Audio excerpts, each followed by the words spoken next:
नमस्कार साथियों, आपका बहुत बहुत स्वागत है आपके अपने करंट हेवन के यूट्यूब चैनल पर। आशा करते हैं बेहतरीन होंगे और अपनी तैयारी बहुत ही ज़ोर शोर से कर रहे होंगे साथी। जो यह सेशन होता है डेली 9 बजे होता है, इसको अगर आप फॉलो करते हैं तो दिन भर के जितने खबर होते हैं आपको पूरा का पूरा इस वीडियो में दिया जा सकता है या फिर ले सकते हैं, आप ग्रैब कर सकते हैं। साथ ही इस वीडियो के अगर अंत तक बने रहते हैं तो एक जीके का भी टॉपिक हम रखते हैं, जिससे कि आपका यह सेशन बिल्कुल भी आपके लिए लाभप्रद हो सके। तो चलिए हम बात कर लेते हैं आज किस किस मुद्दे पर बात करेंगे और कौन सा मुद्दा है, और आप सभी के कमेंट भी लेंगे। दिन भर के जितने भी प्रशिक्षकों का कमेंट है उसका रिप्लाई जरूर देंगे साथी। चलिए पहली बात करते हैं। भाई आपको पता होगा, एक तरह से बहुत बड़े चर्चा में बना हुआ है साथी, लखनऊ का नाम होने वाला है लक्ष्मण पुल, है ना। अब इसके ऊपर भी बहुत सारे हिस्टोरियंस का कहना है कि भाई ये बताइए, या फिर इसका स्थापना किसने किया था, लखनऊ की स्थापना किसने करवाया था। देखते हैं कौन भी प्रशिक्षु बता सकता है। आज आपको पूरा दिन, पूरी रात है आज आपके लिए, कल 9 बजे तक अगर आप कमेंट कर सकते हैं तो कमेंट करिएगा, लखनऊ की स्थापना किसने किया था। बताइएगा हिंदू शासक है कि मुस्लिम शासक है, यह पता चल जाएगा। तो आप जरूर कमेंट करिएगा, क्योंकि यह एक तरह से विवादास्पद है साथी। और हमारे योगी जी नाम बदलने में तो माहिर हैं ही, भले ही एग्जाम की धज्जियाँ उड़ जाएं। हर एक एग्जाम की धज्जियाँ उड़ी रही हैं, आप देख रहे हैं जो भी यूपी में एग्जाम हो रहे हैं, ऐसा कोई सा भी एग्जाम नहीं जिसकी धज्जियाँ न उड़े। और रही बात यूपीएसआई की, तो यूपीएसआई का धज्जी अखना पखना सब इधर का उधर हो चुका है ना। चलिए बात कर लेते हैं कॉपी चेकिंग को लेकर। सबसे पहली बात साथी, कॉपी चेकिंग आपको स्टार्ट हो चुका है, मतलब स्टार्ट हो जाएगा।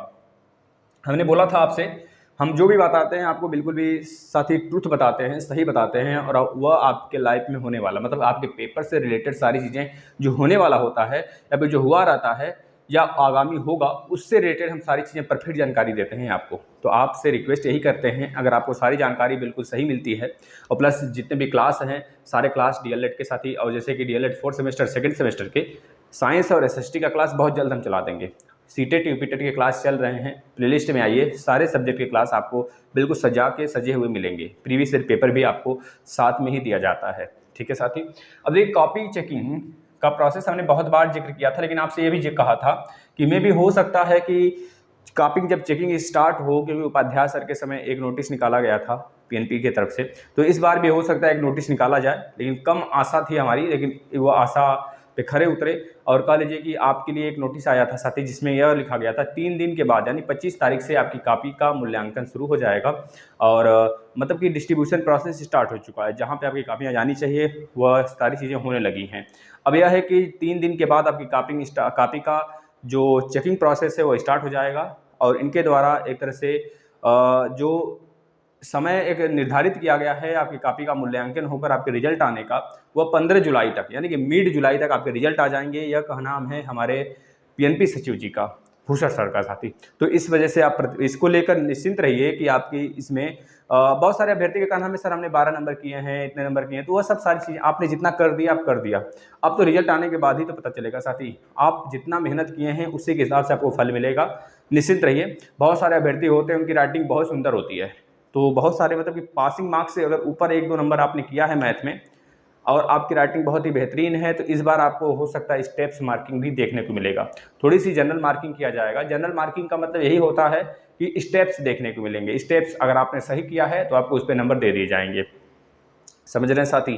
तो इस बार क्योंकि लीकेज होता था, काफ़ी वायरल मतलब कि पेपर वायरल हो गया या फिर कुछ ऐसे वैसे जो अनवांटेड चीज़ें होती थी कॉपी को लेकर, या फिर सॉरी पेपर को लेकर बहुत सारी चीज़ें सामने आती थी कि भैया पेपर यहाँ पे लीक हो गया, वहाँ पे लीक हुआ। तो ये सारी चीज़ें इस बार नहीं देखने को मिला है, क्योंकि बहुत ज़्यादा कड़ाई थी, और इस वजह से कह लीजिए कि आपकी कॉपी बहुत ही अच्छे तरीके से चेक होगी, और ज़्यादातर बच्चे जो बैक वाले हैं उनको पास करे जाने की ज़्यादा संभावनाएं बन रही हैं साथी, ठीक है। इसमें पीएनपी सचिव बिल्कुल मतलब कि जो भी चीज़ें हैं बहुत टाइटनेस होकर नहीं, बहुत हार्ड प्रोसेस से कॉपी चेकिंग का रूल भी नहीं इस बार फॉलो कराएंगे। बच्चों को पास किया जाना उनका ज़्यादातर रहेगा कि भैया बच्चों को पास कर दिया जाए, ज़्यादातर चांस ये रहेगा। आप लोग निश्चिंत रहिए। जो बच्चे बहुत ही अच्छे राइटिंग में 12 नंबर, जैसे मैथ का 12 नंबर पासिंग मार्क्स है, जो 13-14 करके आए हैं उनके और सारे क्वेश्चन अटेम्प्ट किए हैं, तो उनके पास होने के ज़्यादा चांस बनेंगे। जैसे कि कुछ बच्चे हैं माइनस प्लस में लास्ट में का जाकर गलती कर दिए, या फिर लास्ट में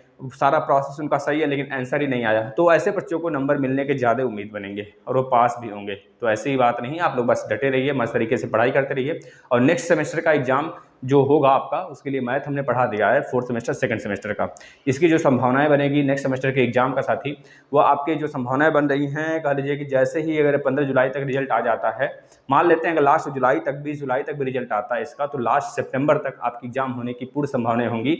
स्टार्ट होने की बता देते हैं साथी, एग्जाम स्टार्ट हो जाएगा लास्ट सितंबर तक, क्योंकि जो हमारे प्रथम सेमेस्टर के बच्चे हैं उनका 2nd सेमेस्टर जो होगा पेपर, वो अभी एक तरह से सितंबर में उनका प्रशिक्षण समाप्त होगा। जिस प्रकार से इस बार हमको देखने को मिला, उसी प्रकार से इस बार भी देखने को मिलेगा साथी कि अगली बार नेक्स्ट टाइम जब एग्ज़ाम होगा तब देखने को मिलेगा कि इनका एग्ज़ाम आपके साथ ही कंडक्ट कराया जाएगा। और ऐसे में वो भी प्रशिक्षु यहाँ पे बैठने का पूरा उम्मीद है जो बच्चे प्रत्यावेदन वाले होंगे। तो आप लोग जाते रहिए, प्रत्यावेदन लेकर जमा करते रहिए साथी। प्रत्यावेदन क्या होता है उसके लिए बहुत सारे बच्चों ने कमेंट किया था, तो उसके लिए हमने एक वीडियो बनाया था सुबह। बहुत सारे बच्चों ने नहीं देखा है, पता है, बहुत कम बच्चों ने व्यूज किया उस पर। आप आइए देखिए उस वीडियो को, समझ जाएंगे खुद प्रत्यावेदन क्या होता है और किसके लिए बनाया गया है रूल। एक रूल नहीं साथी, एक तरह से कि डायरेक्टर सर के दिमाग का उपज हो है। दूसरी तरफ बात करें साथी, दूसरा मुद्दा जो है, इसके विषय पर कोई बच्चा अगर कोई डाउट हो तो ज़रूर कमेंट करिएगा कि टॉपिक चेकिंग में किस प्रकार से सारी चीज़ें होती हैं। हमने बता रखा है बहुत बार, अगर आप डेली यह वीडियो फॉलो कर रहे होंगे 9 बजे वाला सेशन, तो आपको सारी चीज़ें क्लियर होती चली जाएंगी। जैसे साथ ही नेक्स्ट सेम के क्लास कब से सर स्टार्ट करेंगे, बहुत सारे बच्चों का कमेंट है कि सर नेक्स्ट सेमेस्टर का जो क्लास है आप कब से स्टार्ट करने वाले हैं। तो हम बता दें साथ ही, नेक्स्ट सेमेस्टर में अगर बात करें 4th सेमेस्टर का और 2nd सेमेस्टर के ही तो पेपर होंगे। तो 4th सेमेस्टर के मैथ हमने बहुत ही बार का खत्म कर दिया है, मतलब मैराथन भी लिया गया है आपका हर एक सब्जेक्ट का, मतलब हर एक बुक का, जैसे बुक हो गया प्लस राजन और पवन सीरीज का भी अलग अलग महा मैराथन लिया गया है। एक वीडियो में भी खत्म किया गया है, बेसिक क्लास भी लगाए गए हैं। तो आपसे उम्मीद है कि आप जरूर उसको फॉलो करेंगे साथी। और दूसरी तरफ अगर बात करें, जो 2nd सेमेस्टर के मैथ के क्लास हैं वो भी हमने फिनिश कर दिए हैं, उसको तो कई बार हमने फिनिश किया है। तो जो 2021 बैच के प्रशिक्षु हैं इसको जरूर भी यूज करेंगे और देखना अभी से स्टार्ट कर दीजिए, क्योंकि आगामी आपको रिवाइज करने का बहुत बड़ा मौका मिल जाएगा। क्योंकि मैथ में बहुत बैक आते हैं भाई, आपसे बता दें, मैथ बच्चों का हुलिया टाइट कर देता है। बहुत ईजी होते हैं बच्चे, यूपीटेट सीटेट का मैथ निकाल लेते हैं, बच्चों के अंदर से डर एक उत्पन्न हो जाता है कि बहुत बैक आता है। इस बार हम कह देते हैं साथी, बहुत अच्छे से आप तैयारी करिए। और एसएसटी का साइंस का जो क्लास है, एसएसटी का और साइंस का जो क्लास है दोनों सेमेस्टर का, 4th सेमेस्टर का भी 2nd सेमेस्टर का, मात्र 25 तारीख के बाद हम इसे कंटिन्यू कर देंगे। आप लोग यूज करिएगा, मात्र 10 दिन में हम खत्म कर देंगे दोनों, ठीक है। कंटिन्यू करेंगे, एक दिन इसका एसएसटी, एक दिन इसका एसएसटी, एक दिन इसका साइंस, एक दिन इसका साइंस, ऐसे कर करके खत्म हो जाएगा एग्जाम से पहले। फिर उसके बाद मैराथन लगाएंगे। तीसरी तरफ बात करें साथी, जो बच्चे कह रहे हैं सर सीटेट का नोटिफिकेशन कब तक आएगा, भैया आपका हाथ जोड़ते हैं, हमको नहीं पता आप कब आएगा, क्योंकि यह रुला के रख दिया है बच्चों को साथी। इसके लिए कोई पता नहीं। अगर हम अनुभव भी जताते हैं अपना कि इतने डेट तक आ जाना चाहिए, तो एक तरह से हम बच्चों के सामने झूठे हो जाएंगे, क्योंकि इसका रिजल्ट का अनुभव जताया गया। रिजल्ट जब आता है अपने निर्धारित समय से लगभग 2 महीने 1.5 महीने लेट आया। इसी प्रकार से इसका जब रिजल्ट डाउनलोड होना था वो भी लगभग 1.5 महीने डिले से डाउनलोड हुआ। जब रिजल्ट ही डिले आया तो यह भी डिले तो होगा ही होगा। इसके पीछे बहुत बड़ा राज भी है, आपको पता होना चाहिए कि आपके पहली बार यह ऑनलाइन कराया जा रहा था, जिसके कारण से सारी चीज़ें डिले होती चली गई। तो ऐसे में आपको यह बता दिया जाए, जो आपका एग्जाम है 2 बार तो कंडक्ट कराया जाएगा, तो निश्चित है 2 बार कंडक्ट कराया जाएगा। इस वजह से आप निश्चिंत रहिए। और हम तभी क्लास भी चला रहे हैं, क्योंकि 2 बार अगर नहीं कंडक्ट कराया जाता तो अभी हम क्लास नहीं चलाते। सीटेट का क्लास चल रहा है, हिंदी महा मैराथन चल रही है, मैथ चल रहा है, साथ ही ईवीएस खत्म हो चुका है। आप आइए तो प्ले लिस्ट में देखिए, अभी ईवीएस का पेडागॉजी, जैसे ही मैथ का पेडागॉजी सेक्शन खत्म होता है लगभग 300 से 400 प्रश्न, इसके बाद हम ईवीएस का पेडागॉजी और मैथ का पेडागॉजी वाला सेक्शन स्टार्ट करेंगे। तो आप लोग जो भी क्लास आते हैं उसको देखिए, इससे बाहर नहीं आएगा, हम विश्वास दिलाते हैं आपको। बस एक टेस्ट सीरीज आप मार्केट से ले लीजिए और जो भी क्लास चल रहे हैं उसको देखते चलिए। 120 प्लस आपके सामने आएगा, बस हमारे क्लासों से ही आएगा। इतने याद रखें, हम ये नहीं कहते केवल हमारे क्लास देखने से आएगा, लेकिन बस इतना पर्याप्त है जितना हम दे रहे हैं आपको। और एक टेस्ट सीरीज आप ले लीजिए मार्केट से, 25-30 सेट आते हैं, उसको बस सॉल्व करते रहिए। बस इतना पर्याप्त है सीटेट के लिए, 120 प्लस लाने में बस इतना बहुत पर्याप्त है। क्योंकि सीटेट में जो पेपर होता है बहुत रिवाइज होता है और इसमें शिक्षण विधियां बहुत ज़्यादा होती हैं। मतलब कि जो पेडागॉजी वाला सेक्शन है लगभग 90 नंबर का होता है। ये आप कहीं से भी सेपरेट बुक से नहीं पढ़ सकते इसको, ये दिमाग के आपका खेला है। मतलब कि कोई चीज़ पूछ दिया आपसे तो उसी जगह आपको पर्टिकुलर सोचना है। लेकिन हाँ, अगर टेस्ट सीरीज लगाए रहेंगे, जो हमारे क्लास हैं अगर उसको देख रहे होंगे, तो आपका उधर 60 नंबर आराम से आ जाएगा। और प्लस इस पर यह पता चल जाएगा कि इस प्रकार से क्वेश्चन पूछे जाते हैं। उसी प्रकार से क्वेश्चन अगर आप सॉल्व करके जाते हैं तो वही सेम नहीं, लेकिन डाटा चेंज करके वैसा ही प्रश्न को वहाँ पे दिया जाता है आपके सामने, आप उसे सॉल्व करके आ जाएंगे। तो यह चीज़ें हो गई। तो सीटेट का नोटिफिकेशन आपके सामने आ जाएगा साथी, बस आप लोग अपने लगन से अपने कार्य में लगे रहिए, ठीक है। बहुत सारे बच्चों का एक भी ये डाउट था, कम से कम बहुत सारे अभ्यर्थियों का था, लेकिन हमने बता देते सारी, कल हम लगा देंगे इस पर एक वीडियो, यूपी टेट सीटेट में क्या अंतर है, यूपी टेट सीटेट में क्या अंतर है। यूपी टेट सीटेट में ज़्यादा अंतर नहीं है साथी, थोड़ा सा बस कह लीजिए कि जो लोग यह बोलते हैं कि यूपी टेट सीटेट का सिलेबस बिल्कुल भी सेम है, एक जगह से पढ़ सकते हैं, मैथ जो है यूपी टेट का सीटेट का सेम है, तो हम बता दें साथी सीटेट जो है सुपर टेट से भी कठिन है। जो सीटेट का सिलेबस है, अगर सीटेट का सिलेबस आप भरपूर तरीके से पढ़ लो ना, तो सुपर टेट भी निकलेगा, केबीएस भी निकलेगा, एनबीएस भी निकलेगा, डीएसएसबी भी निकलेगा, अगर आप अच्छे से पढ़ लिए तो यूपी टेट का सिलेबस। क्योंकि यूपी टेट बिल्कुल अलग है भाई सीटेट से, समझ रहे हैं ना इस बात को। और जो अभ्यर्थी कह रहे हैं सर यूपी टेट से पहले सुपर टेट आएगा, तो हम बता देते हैं साथी, ये बहुत बड़ा मुद्दा है। सुपर टेट बहुत ही ज़्यादा एक तरह से उलझा हुआ रूप है, और सुपर टेट को निकालने के लिए पहले 69,000 में जो मामला उलझ गया है एक, और उसको इनको झेलना पड़ेगा, प्लस बीएड बीटीसी को लेकर जो मामला उलझा हुआ है साथी, उनको यह झेलना पड़ेगा। और राज्य सरकार कदापि नहीं चाहेगी कि यह मामला जल्दी सुलझाया जा सके, क्योंकि आगामी 2024 में चुनाव है साथी, लोकसभा का। यह चुनाव जो होगा फरवरी मार्च तक होगा, और लगभग 1.5 से 2 महीने तक इसमें आचार संहिता लगता है, मार्च के बाद ही कंडक्ट कराया जाता है इसको।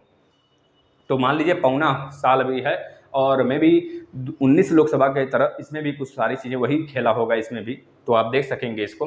तो सुपर टेट के लिए बहुत सारे अभ्यर्थी का धरना भी है हमारे, आपको पता है प्रदेश के जो अध्यक्ष हैं, मतलब डीएलएड प्रदेश जो अध्यक्ष है साथी, उनका भी यहाँ पे धरना बरकरार रहता है हमेशा, आप देखते भी होंगे, सोशल मीडिया पे वायरल भी होता रहता है उनका वीडियो।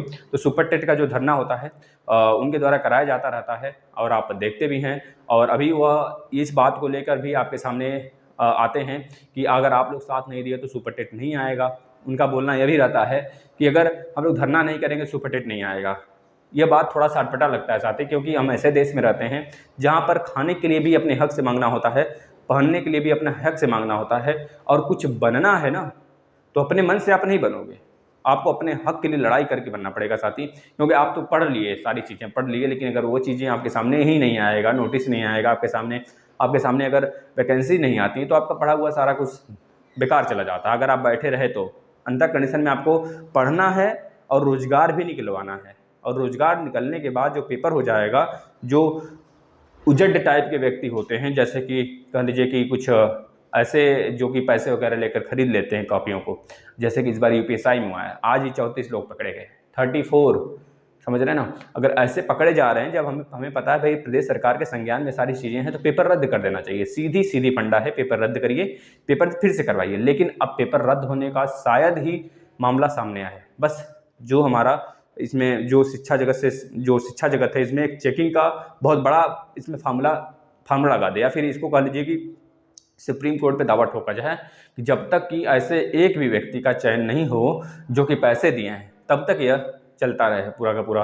अब यह देखना है साथी, क्या इसमें पार्शियलिटी देखने को मिलती है, या फिर प्रदेश सरकार कुछ दिन में मामला ठंडा होने के बाद यह भर्ती पूरी करा देती है। इसमें बहुत सारी चीज़ें साथी हमारे सामने आएंगी, हमारे भविष्य के लिए बहुत ही गलत चीज़ है। अगर ऐसे दरोगा बन जाते हैं जो कि पैसे देकर बने हैं, तो सोच लीजिए पहले तो पैसे ऐंठने का प्रयास करेंगे जनता से, क्योंकि भाई पैसे दिए हैं तो जाहिर सी बात है पैसे ऐंठने का प्रयास करेंगे पहले। और काम करें या ना करें उस पर हम तो नहीं जाते, क्योंकि जो बच्चे बहुत मेहनत करके बने होते वो तो कहीं ना कहीं सिलेक्ट हो जाते हैं, अपने रोज़मर्रा की ज़िंदगी से वो परेशान भले होते हैं, कुछ अपने सुसाइड भी करते हैं, कुछ डिमोटिवेट भी होते हैं, लेकिन वो अपने माँ बाप को देखकर, अपने हस्बैंड वाइफ मतलब पत्नी को देखकर इस तरह से वो मोटिवेट होते हुए पढ़ते चले जाते हैं, और उनका सिलेक्शन तो तय होता है। भले आज थोड़े से हार जाते हैं, लेकिन भविष्य में उनका सिलेक्शन तय है, उनकी लाइफ जो है ब्राइट होता है। लेकिन अगर आप आज सिलेक्शन पा जाते हो गलत रूप से, तो साथ ही भविष्य में आप खुद आपकी ज़िंदगी में एक कचोट बना रहेगा कि हमने सिलेक्शन अपने दम पे नहीं पाया है।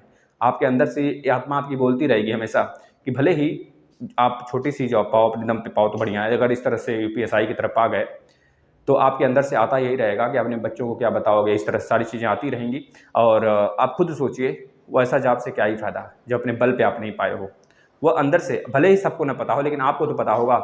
जब आपको पता है तो आप खुद अंदर अंदर घुट कर कहानी ख़त्म कर लोगे अपना जब देखोगे दूसरों को तो साथी। लेकिन है खैर, अभी तो सिलेक्शन का मज़ा ले लो, बाद में इसकी प्रॉब्लम और ये सारी चीज़ें ऊपर वाला देगा, इसका फैसला ऊपर वाला करेगा। तो सुपर टेट के लिए आप थोड़ा सा मशक्क़त करना पड़ सकता है साथी। लेकिन सुपर टेट में बहुत सारी चीज़ें इनके द्वारा बोली भी जा रही हैं कि अगर आप लोग नहीं आए तो वैकेंसी शायद न आए। ये बात डायरेक्ट इस तरह से बोला जा रहा है साथी, और वह हिरास चुके हैं बार बार धरना करा के, क्या ही किया जाए। तो इस तरह से आप मान लें, पहले आपका अगर यूपी टेट हो रहा है, यूपी टेट के लिए बिल्कुल लग जाइए। सितंबर में यूपी टेट का आना तय है, सितंबर में आएगा, नवंबर में इसका एग्जाम होगा, दिसंबर में इसका रिजल्ट आएगा। तो आप लोग लगे रहिए। और सीटेट भी 2 बार कराएगा, यह बोला जा रहा है। सीटेट अगर दूसरी बार देखा जाए साथी में भी इसके साथ ही होता है, यूपी टेट के साथ ही होता है, आसपास में होता है। हो सकता है इस बार सीट जो दूसरी बार हो सीटेट थोड़ा सा डिले हो, जब इधर डिले होगा तो उधर भी डिले ही होगा। अगर मान लीजिए अगर 1 महीने और रह गया, सीटेट नहीं आया साथी, तो पॉसिबिलिटी ये खत्म हो जाएगी कि 2 बार ये कराया जाएगा, एक ही बार निर्धारित किया जाएगा, वही यूपी टेट के साथ। तब समझ गए ना। अब हम आपके थोड़े से कमेंट लेंगे, इसके पहले आपको हम थोड़ा सा जीके करा देते हैं, जो हर दिन हम कराते हैं हर टॉपिक पर। साथ ही अगर बात करें नदियों के किनारे बसे हुए शहर, बहुत बार पूछे जाते हैं, नगर बहुत बार पूछे जाते हैं। जैसे आगरा यमुना नदी के किनारे, यमुना नदी के तट पर बसा हुआ है। बद्रीनाथ अलकनंदा नदी के तट पर बसा हुआ है। इलाहाबाद गंगा यमुना के एक तरह संगम पर बसा हुआ है। साथ ही दिल्ली यमुना नदी के तट पर बसा हुआ है। हरिद्वार, कानपुर, कन्नौज, वाराणसी गंगा नदी के तट पर बसा हुआ है। फिरोजपुर साथ ही सतलज नदी के तट पर बसा हुआ है। कुरनूल की बात करें तो यह तुंगभद्रा नदी के तट पर बसा हुआ है। साथ ही सकोवा घाट की बात करें तो ब्रह्मपुत्र नदी के तट पर बसा हुआ है, अरुणाचल प्रदेश की तरफ पड़ जाता है। श्रीनगर की बात करें तो झेलम नदी, जिसका पुराना नाम है परसुड़ी, है ना, याद रखेंगे, उसके तट पर बसा हुआ है। अगर बात करें सूरत साथ ही ताप्ती नदी के तट पर बसा हुआ है। हैदराबाद मूसी नदी के तट पर बसा हुआ है। चेन्नई किस नदी के तट पर बसा हुआ है? जिन भी प्रशिक्षु को आता है जरूर कमेंट करिएगा, कहीं से गूगल करके जरूर कमेंट करिएगा चेन्नई किस नदी के तट पर बसा हुआ है। मथुरा की बात करें तो यमुना नदी के तट पर बसा हुआ है। जमशेदपुर की बात करें तो स्वर्ण रेखा नदी के तट पर बसा हुआ है, जो कि उड़ीसा में पड़ता है। अगर बात करें अहमदाबाद साबरमती नदी के तट पर बसा हुआ है, जो कि गुजरात में पड़ता है। यहाँ पर आश्रम भी रहा है हमारे बापू जी का। अगर बात करें साथी, अगर आगे बरेली की बात करें तो रामगंगा नदी के तट पर बसा हुआ है, याद रखेंगे। अगर पंढरपुर की बात करें साथी, भीमा नदी के तट पर बसा हुआ है। अगर गोरखपुर की बात करें साथी, जो कि योगी बाबा का गढ़ है, राप्ती नदी के तट पर बसा हुआ है। लखनऊ की बात करें और जौनपुर की बात करें तो गोमती नदी के तट पर बसा हुआ है, याद रखेंगे। डिब्रूगढ़ की बात करें तो ब्रह्मपुत्र नदी पर बसा हुआ है साथी, जो कि डिब्रूगढ़ पड़ जाता है असम में। गुवाहाटी की बात करें तो यह भी साथी ब्रह्मपुत्र नदी के तट पर बसा हुआ है। जबलपुर की बात करें तो नर्मदा नदी के तट पर बसा हुआ है। अगर कोटा की बात करें साथी, यह भी चंबल नदी के तट पर बसा हुआ है। अगर नासिक की बात करें तो यह गोदावरी नदी के तट पर बसा हुआ है। संबलपुर की बात करें तो महानदी के तट पर बसा हुआ है। श्रीरंगपट्टनम की बात करें तो कावेरी नदी के तट पर बसा हुआ है। अगर बात करें साथ ही उज्जैन की बात करें तो यह क्षिप्रा नदी के तट पर बसा हुआ है। लुधियाना जो कि पंजाब में पड़ता है, यह सतलज नदी के तट पर बसा हुआ है। विजयवाड़ा जो कृष्णा नदी के तट पर बसा हुआ है। दक्षिण भारत का दूसरी सबसे बड़ी नदी कृष्णा नदी, पहली मतलब कि दूसरी भारत की गंगा किसे कहते हैं तो बता देंगे साथ ही हम। दक्षिण की बूढ़ी गंगा और दक्षिण भारत की गंगा हम गोदावरी को कहते हैं, लेकिन दक्षिण गंगा किसे कहते हैं तो हम कावेरी को कहते हैं। विजयवाड़ा कृष्णा नदी के तट पर बसा हुआ है, साथ ही याद रखेंगे। तिरुचिरापल्ली कावेरी नदी के तट पर बसा हुआ है। और बैतूल यह भी एक जिला है साथ ही, किसका मतलब ये बैतूल बताएंगे, ताप्ती नदी के तट पर बसा हुआ है। और यह बैतूल कहाँ पड़ता है आप कमेंट करिएगा। आपके कमेंट ले लेते हैं फटाफट साथी। आपसे यही उम्मीद है कि आप सारे क्लास जो होते हैं दिन भर के उसको जरूर लीजिए, आपके लिए बहुत ही ज़्यादा उचित है। जो बच्चे सीटेट यूपीटेट की तैयारी करना चाहते हैं प्लेलिस्ट में आइएगा। अब हम तो जीके का क्विज भी स्टार्ट कर दिए हैं टेलीग्राम पर साथी, जिससे कि आपके यूपीटेट सीटेट का जो 30 नंबर वाला पोर्शन है वो तैयार हो सके। तो आप आइए प्लेलिस्ट में, उसको जरूर वहाँ पर मतलब नीचे डिस्कशन में आएंगे तो टेलीग्राम पे जुड़ जाइए, वहाँ से भी आपको प्लेलिस्ट का लिंक मिल जाएगा। या फिर प्लेलिस्ट में आइए आप, हर सेमेस्टर के क्लास मिल जाएंगे, first semester, second semester, third semester, fourth semester. इसके बाद आपको सीटेट का पूरा क्लास, यूपीटेट का, सुपर टेट का क्लास भी सब कुछ उपलब्ध है। कुछ हद तक कल एक सीटेट का कंप्लीट हो चुका है, लगभग 75% हमने सीटेट कंप्लीट कर लिया साथी। इसके बाद अगर बात करें 100% तो नहीं कहेंगे, लेकिन 95% कहेंगे हमने यूपीटेट का कोर्स कंप्लीट कर लिया है। आइए प्लेलिस्ट में आइए, मैथ सब कुछ पड़ा हुआ है, आप आएंगे खुद वहाँ पे लग जाएगा। आप देखिए, आप जो प्रीवियस ईयर पेपर ढूंढते हो सोल्यूशन कहाँ से मिल जाए, तो पूरा का पूरा सोल्यूशन हमने दे रखा है। आइए तो प्लेलिस्ट में आइए साथ ही अपने भाइयों को जरूर जोड़िए। आपसे रिक्वेस्ट है कि बच्चे शेयर नहीं करते हैं, लाइक तो दूर ही, लाइक नहीं करते हैं, देखते रहते हैं, लाइक नहीं करते हैं, चले जाते हैं लाइक के नाम पे बच्चे। पता नहीं बच्चे आप क्यों इतना ज़्यादा निर्दयी हो जाते हो। जब आपके लिए कोई सेवा करता है यहाँ पे खड़ा होकर, तो आपका भी दायित्व तो बनता है कि कम से कम आपके लिए जब कोई पसीना बहा रहा है तो आप उसके लिए पसीना तो नहीं, कम से कम उसके लिए कुछ काम तो कर सकते हो। काम का मतलब बहुत भारी काम नहीं कि बक्सा उठा कर चलना है ऊपर छत पर, नहीं, बस आप एक लाइक, शेयर और अपने आसपास पड़ोसियों से सब्सक्राइब, बस जितने भी पड़ोसी हैं सबसे सब्सक्रिप्शन करा दो। पड़ोसी को जलाना है, जब आप पढ़ोगे तो खुद देखेगा, वो जलेगा और तब वो भी पढ़ेगा, इस तरह कंपटीशन बढ़ेगा तो आप उनसे बेस्ट करोगे। ठीक है, प्लीज़ आपसे रिक्वेस्ट है, एक दूसरे से बेस्ट करना चाहोगे। जब पड़ोसी पड़ोसी पढ़ता है तो उस समय पता चल जाता है कौन किससे ज़्यादा पढ़ रहा है। जब पड़ोसी पड़ोसी पढ़ता है साथी, यह जो बाल छिलाने का मेरा मकसद था कि बारिश होने वाली है और थोड़ी सी ठंडक हो जाए, है ना, तो बस आप लोग मत छिलवा लेना भाई, है ना। ललचा सेठ की बात करें तो गुरुदेव पीजीटी एजुकेशन का फॉर्म कब तक भरा जाएगा, क्या चाहिए उसके लिए? तो इसके लिए पीजीटी के लिए एक हम सिलेबस बनाएंगे उत्तर प्रदेश के लिए, साथ ही हर एक सब्जेक्ट से सब्जेक्ट कॉम्बिनेशन जो होता है उसके लिए बनाएंगे। साइंस बैकग्राउंड से जो बच्चे हैं जिनका फिजिक्स है तो उनके लिए फिजिक्स के साथ साथ उनको एक तरह से केमिस्ट्री भी चाहिए या फिर बायोलॉजी चाहिए, दोनों में से एक चीज़ चाहिए। जो बच्चे मैथ बैकग्राउंड से हैं उनके साथ मैथ का पूरा जो बैकग्राउंड उनका मैथ का ही होना चाहिए, हम बताएंगे। अच्छा, पीजीटी की बात कर रही हैं बच्चा, रुक जाए, पीजीटी मतलब पोस्ट ग्रेजुएशन की बात करें तो इसके लिए आपका जो आपने लिया था, अगर आपका एजुकेशन है पीजी में तो एजुकेशन से ही भरोगे आप, इसके लिए हम बता देंगे। जैसे अभी तो कोई इसका सुन बुन नहीं है, हाँ यह सुन बुन है कि वैकेंसी आने वाली है। जो वैकेंसी हमने बताया भावा के लिए वो तरह से 205 जो सीट थी वो अलग से था, साथ ही सीटेट के लिए कभी काल के आ जाता है ऐसे वैकेंसियाँ। अंकित कुमार जी का कहना है योगी लग रहे हो सर जी। योगी क्या लग रहे हैं भाई, योगी मत बनाओ मुझे, है ना, हमें योगी ना बनाओ भाई, हम योगी नहीं हैं, हम तो आपके लिए भला करते हैं, लेकिन योगी आपके लिए क्या कर रहे हैं आप खुद देख रहे हो। सोनल सक्सेना जी, सर जल्द से जल्द रिजल्ट आ जाए, 4th सेमेस्टर एग्जाम हो जाए जल्दी से। हाँ, अब सारी प्रोसेस बहुत जल्दी से होंगे, आप लोग घबराओ ना, 2.5 महीने के अंदर अंदर आपके रिजल्ट भी आ जाएंगे और आपके नेक्स्ट एग्जाम के अनाउंसमेंट भी हो जाएगा। आप लोग बस पढ़ाई शुरू कर दो, ये ऐसा ना हो कि आप लोग बहुत ही यह सोच कर बैठ जाओ एग्जाम डिले होता ही है, होता ही है, ऐसे में पूरा प्रोसेस ही खत्म हो जाए, फिर उसके बाद आप जगो तो ऐसी बात नहीं होनी चाहिए। ललचा सेठ जी का कहना है एजुकेशन मेरा एमए में था, पीजीटी का फॉर्म भी भर सकते हैं, बिल्कुल भर सकते हैं। अगर एमए है आपका तो एजुकेशन से अगर एमए आपने किया हुआ है तो आप पीजीटी के फॉर्म बिल्कुल भर सकती हैं, इसमें कोई दो राय नहीं है। ठीक है भाई।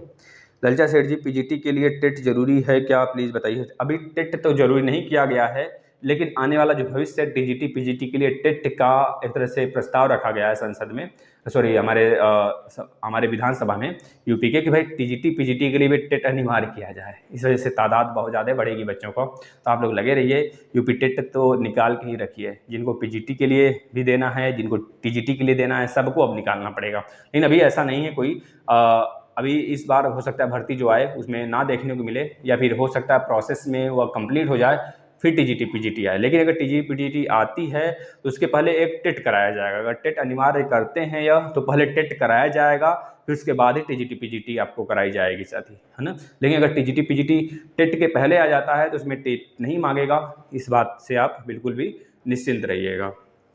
अजय कुमार जी, आपके स्टडी करने का तरीका सबसे बेस्ट है, बस बेस्ट ही रहेगा साथी, अब बस पढ़ते चलो। अगर आप अजय जी आप कुछ सोचते हैं तो बहुत अच्छा सोचते हैं ना, अगर आपके लिए जो चीज़ें हम देंगे तो क्यों परफेक्ट नहीं देंगे, बहुत परफेक्ट देते हैं साथी, बस आपको सिलेक्शन तक हमको ले जाना है। आपसे यही उम्मीद रखकर हम आपको सारी चीज़ें फ्री देते हैं कि आप मेरे भाई आप शेयर करोगे और भी प्रशिक्षु को जोड़ोगे इसमें, इस प्लेटफॉर्म से। बहुत सारे अभ्यर्थी होते हैं अरे ऐसे ही बोल देता है ससुरा ही टकला, चलो क्या ही करना है इसका। आसफिया नाज जी का कहना है सर फार्मूला लिखा है तो मैथ में नंबर मिलेगा अगर आंसर गलत है तो। देखिए इस बार हो सकता है स्टेप्स मार्किंग ज़्यादा चांस है कि हों, अगर स्टेप्स मार्किंग होंगे तो ज़्यादा बच्चे इसमें पास होते हुए नजर आएंगे, क्योंकि बहुत सारे अभ्यर्थी ऐसे हैं हमारे जो कि लास्ट में उनका आंसर गलत आ गया लेकिन स्टेप्स उन्होंने बहुत सही सारी चीज़ें सही करी हैं। तो अगर ऐसा होता है तो हमारे ऐसे भी अभ्यर्थी पास होंगे जो कि सारे क्वेश्चन अटेम्प्ट किए हैं लेकिन उनका बस लास्ट में जाकर आंसर गलत हुआ है। तो इस तरह देखें तो लगभग 22 नंबर के प्रश्न टच करके आए हैं, लेकिन बाद में जब उन्होंने चेक करना स्टार्ट किया तो उनका पता चला लास्ट में आंसर गलत हुआ है। इस वजह से वो बता पाए हमारे 14 नंबर सही हैं, 15 नंबर सही हैं। लेकिन स्टेप्स अगर देखा जाए, अगर उन्होंने सारी सही किया है लास्ट में आंसर गलत आया है तो ज़्यादा चांस इस बार बनेंगे कि आपके बहुत बेहतरीन नंबर आए हैं। ठीक है, तो आप अगर फार्मूला लिखे हैं तो अगर ज़्यादा अच्छा कोई बुढ़ा मिल गया कॉपी चेक करने वाला तो आपको में भी पॉसिबिलिटी है कि नंबर दे दे, नहीं तो फिर खुदा जाने। Rajan Kumar ji thank you. ललचा सेठ जी पीजीटी का फॉर्म कब तक आएगा, बताएंगे पीजीटी का फॉर्म कब। रानी वर्मा जी का कहना टीचिंग दोबारा नहीं होती, बिल्कुल टीचिंग दोबारा नहीं होती। जो बच्चे कह रहे हैं सर बैक के बाद फिर से टीचिंग देना पड़ेगा, क्या एक बार हमने दे दिया है कर लिया टीचिंग, तो ऐसा नहीं होता। अगर आप बैक के पहले टीचिंग कर रखा है तो बैक के बाद भी उस क्लास के लिए टीचिंग नहीं करना पड़ेगा। हाँ, प्रैक्टिकल की बात करें तो प्रैक्टिकल आप अपने कॉलेज में पता करते रहिए, हम यहाँ आपको पर्टिकुलर डेट नहीं बता सकते। जैसे अगर हम पूछेंगे भी डाइट से तो 75 डाइट से तो पूछेंगे नहीं, या 75 मतलब कि कितने निजी संस्थान है सबसे तो बात करेंगे नहीं। इस वजह से सारे निजी संस्थान का एक तरह से सेट, भले शेड्यूल बिल्कुल फिक्स हो, एक ही समय के आसपास कराया जाएगा हर जगह, लेकिन थोड़ा सा आगे पीछे होगा।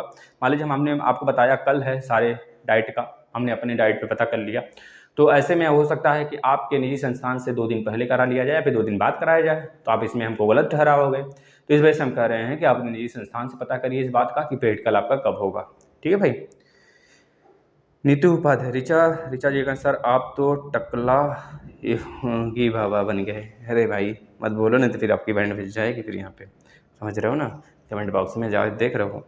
नीतू उपाध्याय जी, अरे सर जी आपका तो मुंडन हो गया। हाँ भाई, अभी इतने बुढ़ थे बच्चे थे ना, तो मुंडन होना जायज़ था, और मुंडन पहली बार हुआ है तो जायज़ है कि मुंडन, समझ रहे हो ना भाई। आगे नरगिस जी का कहना है सर आपका नया रूप है जो आज। हाँ भाई, डीएलएड 2028 बैच का स्टूडेंट हूँ गुरुजी, और 2028 बैच के 2018 बैच लिखना चाहिए था आपने, 2028 लिख दिया।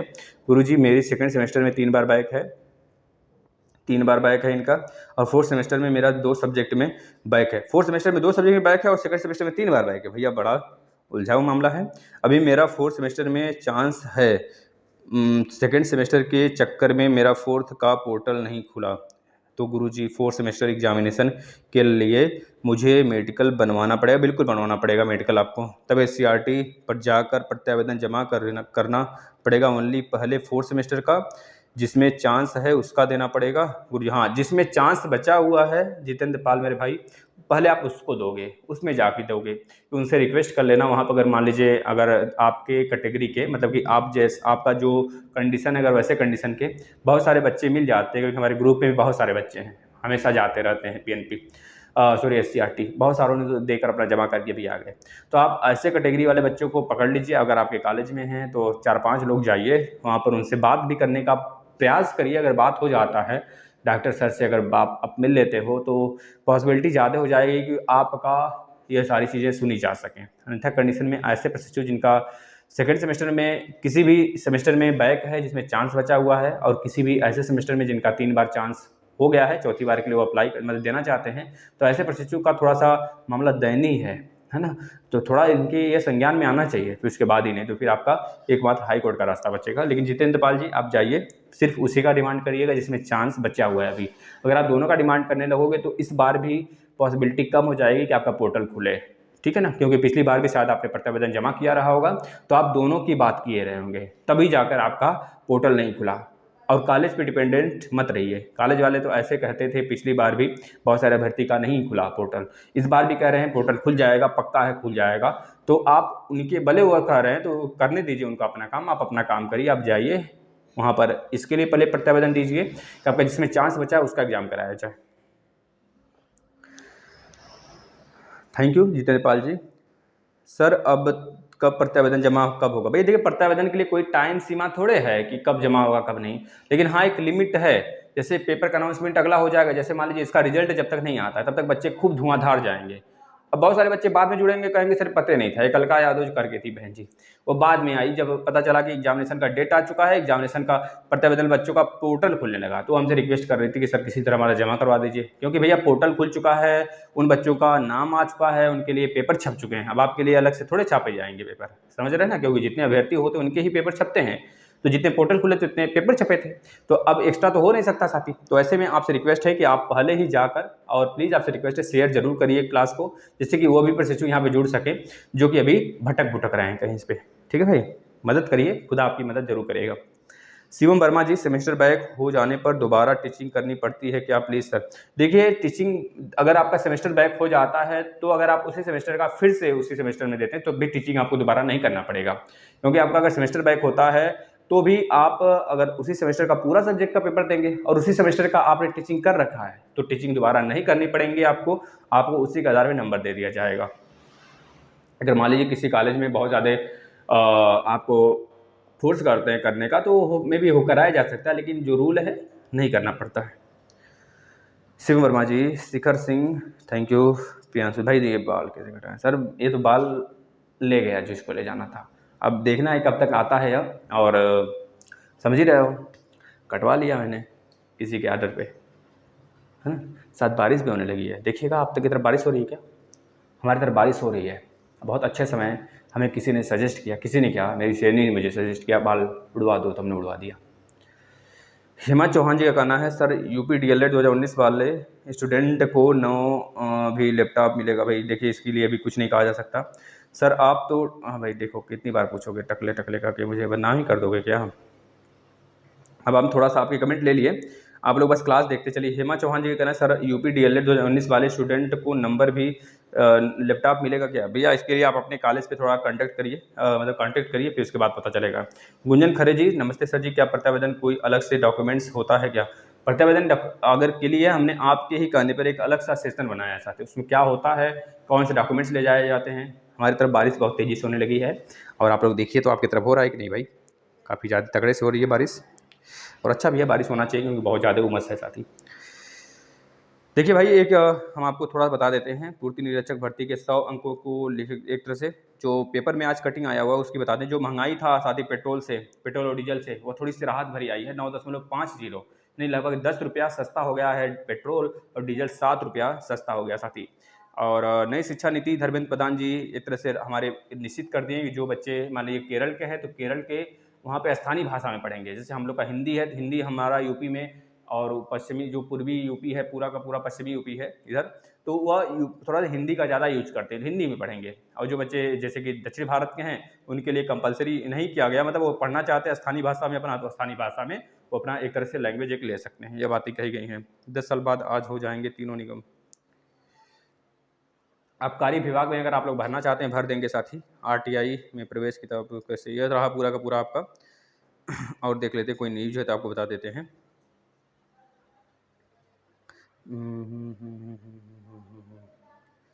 स्टार्ट हो गया।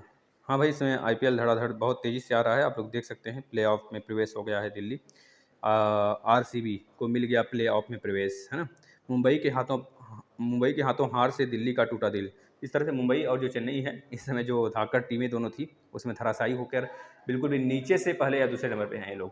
तो आप देख सकते हैं इस बार नया दो आपके एक तरह से नए रूप में दो हमको यहाँ पर मतलब कि टीम भी देखने को मिली है, गुजरात और लखनऊ। तो वह दोनों बहुत ही मस्त तरीके से खेल रहे हैं, केएल राहुल और प्लस पांडे जी के मतलब कि एक तरह से कप्तानी में आप देख सकते हैं दोनों। चलिए, यह रहा पूरा का पूरा साथी क्लास आपका। अगर पसंद आया हो तो जरूर आप शेयर करिए, इस सेशन को डेली फॉलो करिए। मस्त तरीके से इन्फॉर्मेशन जो आपको दिया जाता है अपने भाइयों से जरूर शेयर करिए। धन्यवाद।